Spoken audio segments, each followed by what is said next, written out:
Apa ni? Sama saja butuh. Sama tu. Cara KY masak sardin guys. Ibu dah masak sardin.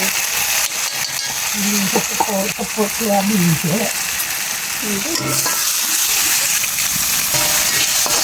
Sardin motor kecil je. Rumah ni tak makan sardin sebenarnya. Ya lah. Baru tak Tapi sardin. nak roti sardin, aku nak buat. Dah salut.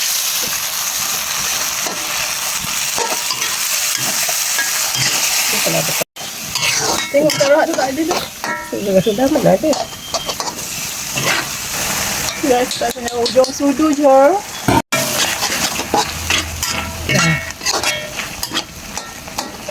Okay, sardin kita dah siap. So, roti ni ibu dan gelek tu. Guna pun gelek tu. Dah gelek dah. Yalah. Jangan tak gelek. Nanti dia tak mengelek. Allah.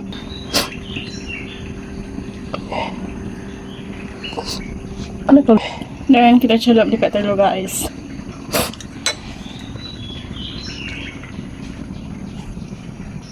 Panaskan minyak.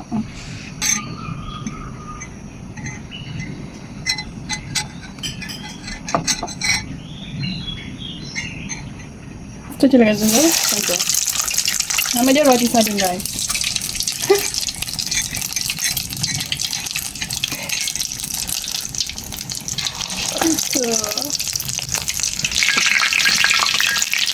Kita balik-balikkan dia. Apa ni? Memang macam ni ke? Plastik tu buat tutup tu. Bukan memang macam tu. Ibu buat tutup. So ni buat dia. Kan susah. Tengok kat mana?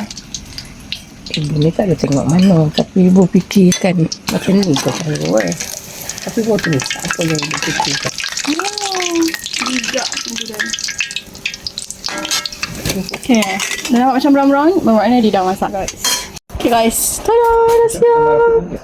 Ada lah. Sardin kita. Ada. Ya, sama sardin lah. So, Oh.